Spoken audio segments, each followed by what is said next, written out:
סטנד כזה. הסטנד הזה בגדול מורכב מבסיס, חלק עליון של השולחן, שני עמודים ושלט עליון. אנחנו נתחיל עם החלק עליון של השולחן. החלק העליון של השולחן, תבואו תראו, מורכב משני חלקים.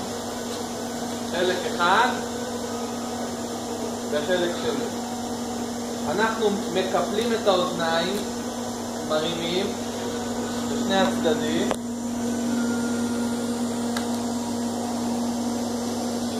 ככה, וסוגרים את הדופן הארוכה על האוזניים. מקפלים עד שנוצר מצב כזה. עושים את זה גם בצד שני.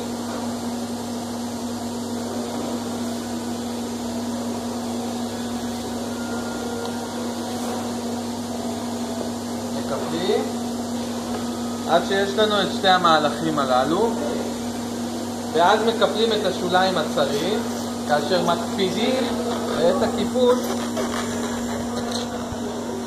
על הנעילה הזאת, פה ופה. הלחיצה הזאת של הקרטון למעשה מחזיקה את זה מלפתח.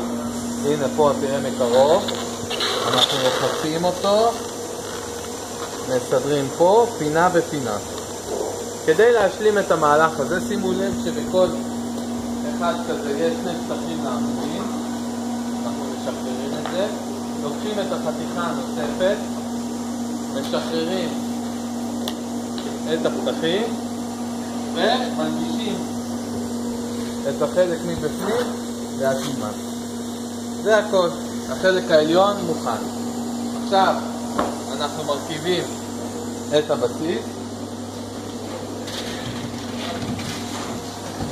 כאשר יש את הלשוניות, אנחנו מכניסים את הלשוניות פנימה. אחד,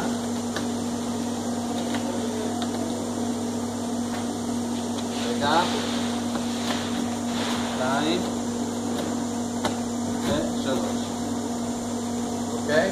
מקפלים את האוזניים האלה. החלק עם הפתחים הללו הוא החלק העליון. אם הרכבתם הפוך, להפוך אותו. מנגישים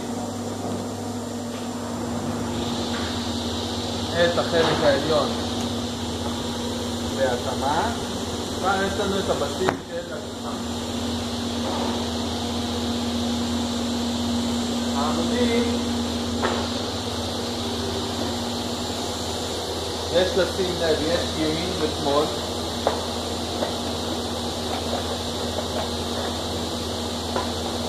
אנחנו למעשה לוקחים את הקרטון הארוך, מקפלים אותו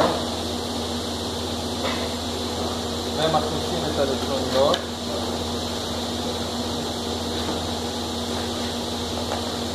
עד שמתקבל את צורה של העמוד. עכשיו, מבחינת ימין-שמאל, יש את החריצים הללו. הם אמורים להיות בחלק החיצוני של כל יחידה. פה במקרה זה כאן וכאן. החריצים האלה לא להתייחס. לוקחים את השלט, כאשר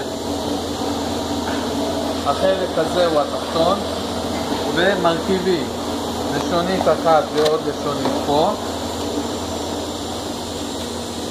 לשונית ולשונית פה.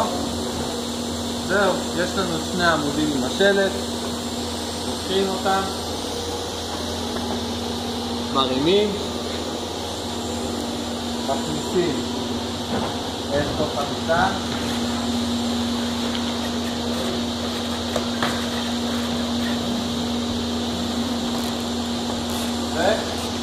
ויש לנו סטנד דומה.